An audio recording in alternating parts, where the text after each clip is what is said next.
Hello friend, today discuss the 12th standard, third chapter, kinetic theory of gases and radiation in physics paper.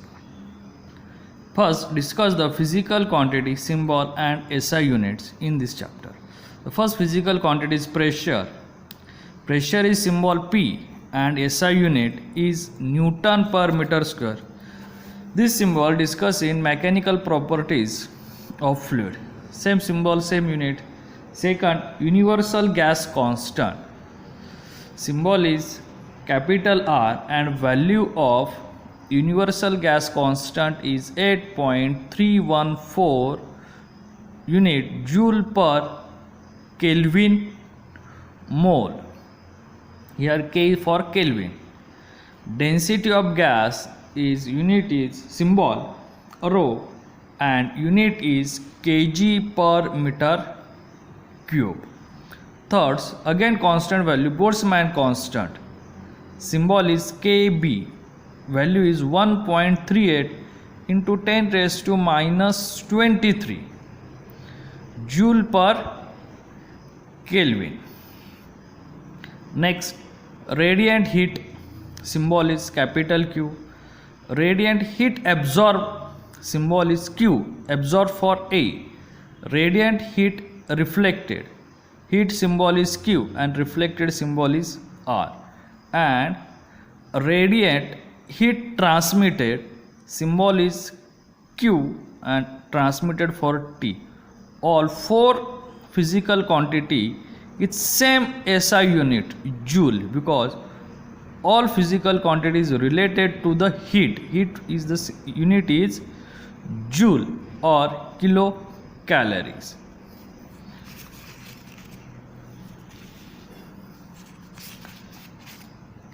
Next symbol, coefficient of absorption A, coefficient of reflection R, coefficient of transmission small t, coefficient of emission small e, and all four physical quantities no unit because the ratio of same physical quantity, the ratio of, as for example, coefficient absorption means the ratio of radiant heat of absorbed to total radiant heat means QA divided by Q is equal to A. Similarly, remaining other physical quantity.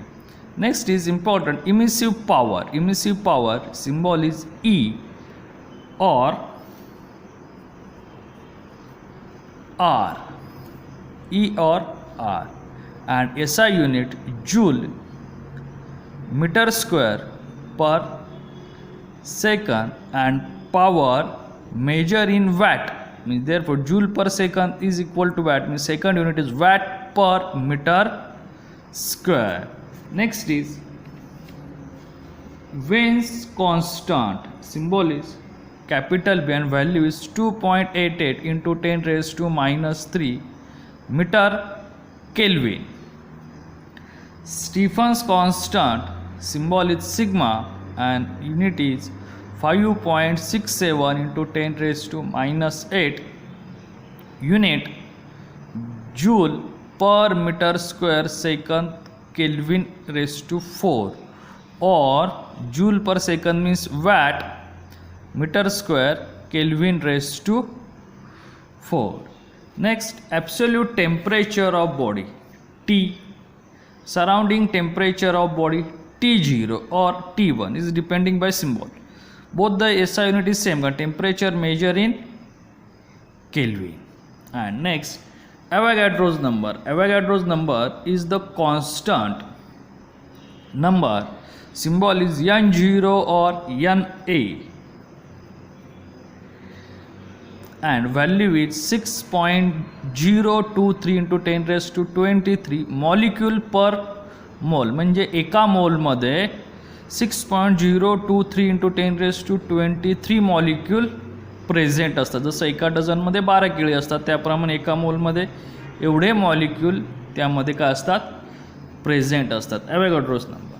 आता खाली आपण काही conversion घेतले SI to CGS means as for 1 joule is equal to 10 raise to 7 ergs हे आपलं गेल्या वर्षी 11th स्टँडर्डमध्ये झाले किंवा जी आपण युनिव्हर्सल गॅस कॉन्स्टंट तिथे व्हॅल्यू पाहिली होती ती काय होती 8.314 जूल केल्विन मोल, पण ती जर किलो मोलमध्ये असेल तर multiple bye 1000 8314 joule per kelvin per kilo mole is important for kilo mole. आणि इथे जर पॉईंट आला तर तो काय येणार आहे ओनली मोल येणार आहे. आणि 1 calorie is equal to 4.2 joule. हे आपले फिजिकल सिम्बॉल आहेत ह्या चॅप्टर्समधले. आता आपण एक्झॅक्ट फॉर्म्युले काय ते पाहणार आहोत. आता फॉर्म्युल्यामध्ये पहिला इम्पॉर्टंट फॉर्म्युला आहे तो म्हणजे आयडियल गॅसचा. आयडियल गॅस इक्वेशन काय आहे PV is equal to NRT. P for pressure, V for volume, N for number of mole, R for universal constant आणि T फॉर टेम्परेचर. त्याचबरोबर कधी कधी आपल्याला एक्झाम्पलमध्ये STP और NTP असे वर्ड यूज केलेले असतात. आता STP और NTP म्हणजेच काय denotes the temperature is 0 degree Celsius और 273 केल्विन अँड प्रेशर म्हणजे आपल्याला ही P आणि T ची व्हॅल्यू दिलेली असते for normal temperature. And pressure is 1 atmosphere means 1.013 into 10 raised to 5 newton per metre square. तर ह्या दोन व्हॅल्यू ह्या कॉन्स्टंट व्हॅल्यू असतात कोणत्याला STP और NTPला. Second pressure exerted by ideal gas. आता प्रेशर एक्झर्टेड आपण आयडियल गॅसवरूनच प्रेशरचे काढले होते. 3 फॉर्म्युले आहेत. First formula P is equal to 1/3 number of molecule mass of each molecule divided by volume into v square किंवा root mean square चा square velocity of root means square or 1/3 number of molecule into mass of each molecule means capital M म्हणजे total mass of molecule divided by volume into r square. and next formula 1/3 mass upon volume म्हणजेच काय असते density is density into V square means velocity. Root means square व्हेलॉसिटीचा square. त्यानंतर हे दोन relation आहे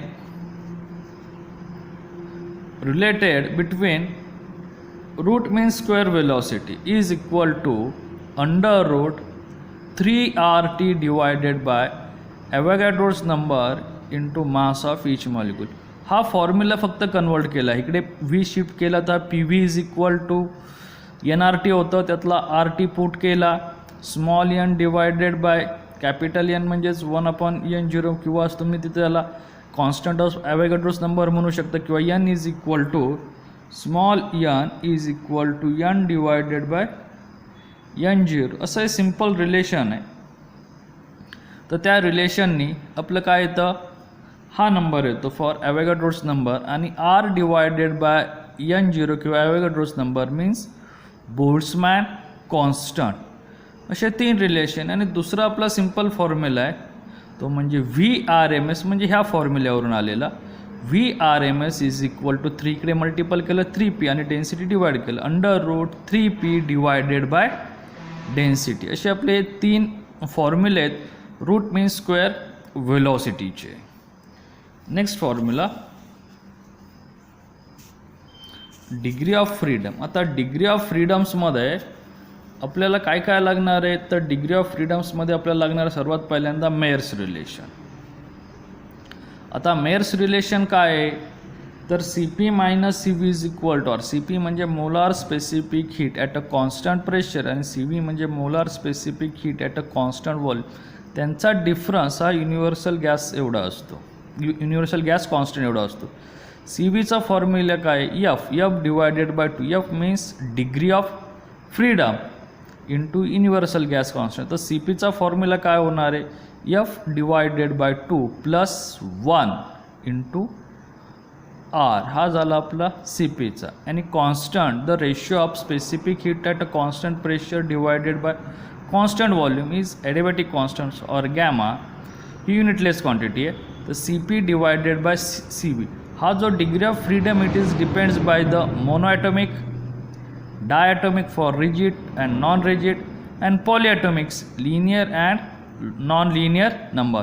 तिथे जाऊन आपल्याला काढावं लागेल की मोनो ॲटॉमिक्समध्ये किती डिग्री ऑफ फ्रीडम असतात, डायॲटॉमिकच्या रिजिड्समध्ये किती असतात, नॉन रिजिड्समध्ये किती असतात, किंवा पॉलिॲटॉमिकचा असलेला फॉर्म्युला काय आहे. तर ह्याच्यावरून आपल्याला सी पी आणि सी व्हीची व्हॅल्यू भेटते.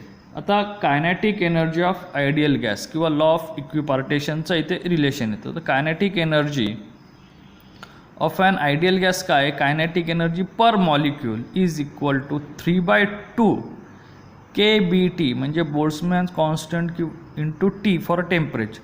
हा लॉ आपला लॉ ऑफ इक्विपार्टेशन ऑफ एनर्जीसाठी सुद्धा अप्लाय होतो. Is equal to 3/2 R N0T. Again put the value of Boltzmann constant is the ratio of universal constant divided by Avogadro's number. Plus simple आहे. Degree of freedoms आणि ह्याच्यामध्ये relation कारण इथे आपल्याला दोघांना डिग्री ऑफ फ्रीडमचे व्हॅल्यू लागतात. Means mono atomic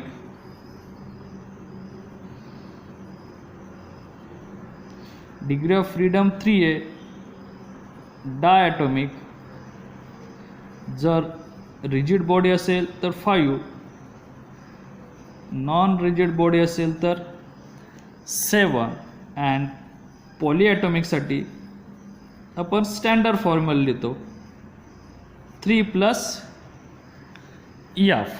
असं आपला काय सिम्पल फॉर्म्युला आहे फॉर सी व्हीचा. ह्या जर व्हॅल्यू ते पुट केल्या तर आपल्याला सी व्ही सी पीचे व्हॅल्यू काय होतात मिळत. ह्या लक्षात ठेवायच्या. मोनो ॲटॉमिक मॉलिक्यूल कोणते असतात, डायॲटॉमिक कोणते असतात किंवा पॉलिॲटॉमिक. मोनो ॲटॉमिक म्हणजे जो सिंगल त्याला आपण नोबेल गॅस म्हणतो. डायॲटॉमिक्स म्हणजे जे दोन ह्याच्यात भेटतात म्हणजे H2N2O2 CO HCl. जिथे दोन मॉलिक्यूल आहेत ते डायॲटॉमिक्स. आणि पॉलिॲटॉमिक्स म्हणजे जिथे 3 किंवा 3पेक्षा जास्त मॉलिक्यूल ते पॉलिॲटॉमिक्समध्ये येणार आहेत. Next radiation. Kinetic theory and gases आणि रेडिएशन असे 2 चॅप्टर. त्यातला फर्स्ट पार्ट झाला. तर सेकंड पार्टचे आपण फॉर्म्युला पाहतोय radiation. Radiation is the simple फॉर्ममध्ये पाहिलं तर हीट येते एक प्रकारची. जी हीट एक्सचेंज होणार आहे तिला आपण काय म्हणतो, एक्सचेंज ऑफ हीट रेडिएशन. मग ही एक्सचेंज होणार हीट किंवा बदलणार 3 फॉर्ममध्ये बदलतं, ॲब्झॉर्प्शन, रिफ्लेक्शन अँड ट्रान्समिशन. तर त्यांचे असलेले पहिले 3 फॉर्म्युले पाहू. Coefficient of absorption symbol is A is equal to QA divided by Q. QA means amount of heat of absorb आणि capital Q means the amount of total heat on the body. ही total heat आणि फक्त absorb केलेली heat. तसंच second आहे coefficient of reflection is equal to the ratio of amount of heat of radiated divided by total amount of heat energy on the body. आणि third आहे coefficient of transmission symbol is small t. Again amount of heat of transmission divided by total amount of heat of radiation on the body. असे काय आपले simple formula. आणि ह्या तिघांचं एक relation आहे. ते रिलेशन काय सांगतं आपल्याला is the very simple relation. Total radiant energy Q is equal to QA + QR + QT using by the law of conservation of energy. जी एनर्जी आली तुमची टोटल एनर्जी Q ती divided in 3 parts. Absorb energy, radiate energy, reflected energy and transmitted energy. हा simple relation तयार होतं. आणि त्याच रिलेशननुसार त्यांच्या कोइफिशियंटचं रिलेशन तयार होतं. A + R + T is equal to 1. असं काय आपलं सिम्पल रिलेशन तयार झालेलं आहे. नंतर नेक्स्ट आहे इमिसिव्ह पॉवर. आता इमिसिव्ह पॉवरची आपण डेफिनेशन पाहिली. Emissive power of body is define as the total amount of heat radiation per unit body per unit time per unit surface area of body at a same time at a constant temperature. तिथलं असलेलं surrounding temperature constant temperature. हा simple formula आरचा. त्यानंतर coefficient of emission. जसे आपले आधीचे 3 coefficient आहे त्याप्रमाणे इथं coefficient of emission of a body at a given temperature is the ratio of emissive power of ordinary body.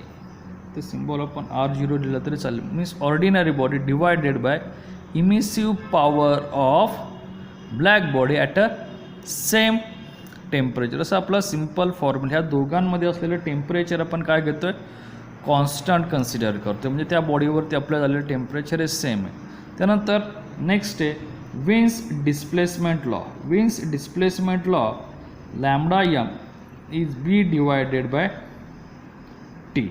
हा जो b आहे तो b म्हणजे काय, डिस्प्लेसमेंट आहे.